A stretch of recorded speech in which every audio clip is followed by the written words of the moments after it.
Rozianim. Di sini saya akan menanggapi tugas mata kuliah Ekonomi Makro Islam yang akan menjelaskan tentang ekonomi tertutup dengan kebijakan pemerintah atau disebut juga dengan ekonomi tiga sektor. Pertama, saya akan menjelaskan tentang pengertian dari ekonomi tiga sektor itu sendiri, yaitu ekonomi yang meliputi kegiatan dalam perusahaan, pemerintah, dan rumah tangga. Jadi hanya terdiri dari tiga sektor saja, yaitu perusahaan, rumah tangga, dan juga pemerintah. Selanjutnya kita akan menjelaskan tentang siklus perekonomian tiga sektor, yaitu pertama adalah pengeluaran perusahaan kepada rumah tangga meliputi gaji, sewa, upah, bunga, dan juga laba. Selanjutnya saya akan menjelaskan tentang pendapatan perusahaan, yaitu seperti ketika pemerintah memberikan subsidi kepada perusahaan, maka itu akan menguntungkan perusahaan dan menjadikan pengeluaran bagi pemerintah.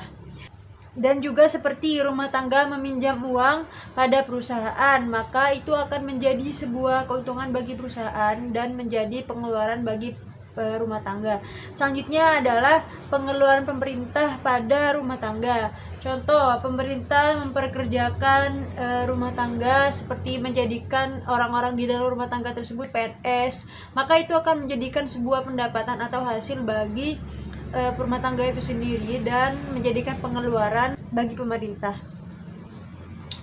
Selanjutnya pendapatan pemerintah dari pada rumah tangga seperti pajak. Selanjutnya pengeluaran pemerintah pada perusahaan, misalkan di saat pemerintah membeli barang produksi yang dimiliki oleh perusahaan, maka itu akan menjadi keuntungan bagi perusahaan dan pengeluaran bagi pemerintah. Selanjutnya pengeluaran rumah tangga kepada perusahaan, misalkan di rumah tangga tersebut membeli hasil barang produksi perusahaan tersebut. Lalu yang terakhir adalah pengeluaran rumah tangga kepada pemerintah bisa berupa pajak, karena pajak itu pasti jatuhnya kepada pemerintah dan itu akan menjadi keuntungan dan pengeluaran bagi rumah tangga. Saya akan menjelaskan tentang perubahan-perubahan dari ekonomi dua sektor menuju ekonomi tiga sektor. Jadi di dalam proses ekonomi dua sektor ke ekonomi tiga sektor itu pasti ada perubahan. Di sini ada dua perubahan. Yang pertama adalah pengeluaran pajak yang dilakukan oleh pemerintah. Ini akan menambahkan pengeluaran agregat pada industri dan pada rumah tangga. Selanjutnya adalah pajak memungkinkan pemerintah untuk melaksanakan perbelanjaan. Nah, ini akan menaikkan perbelanjaan agregat. Lalu yang terakhir adalah saya akan menjelaskan tentang pajak langsung dan tidak langsung. Jadi pajak secara langsung adalah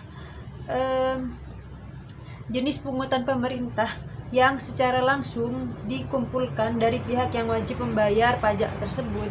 Jadi pajak langsung ini adalah pajak yang dikumpulkan dari seseorang atau perusahaan yang wajib membayar pajak. Terakhir adalah pajak tidak langsung, yang dimana pajak yang tidak langsung ini adalah pajak yang bebannya dapat dipindahkan kepada orang lain. Cukup sekian dari penjelasan saya, maaf jika ada kesalahan. Wassalamualaikum warahmatullahi wabarakatuh.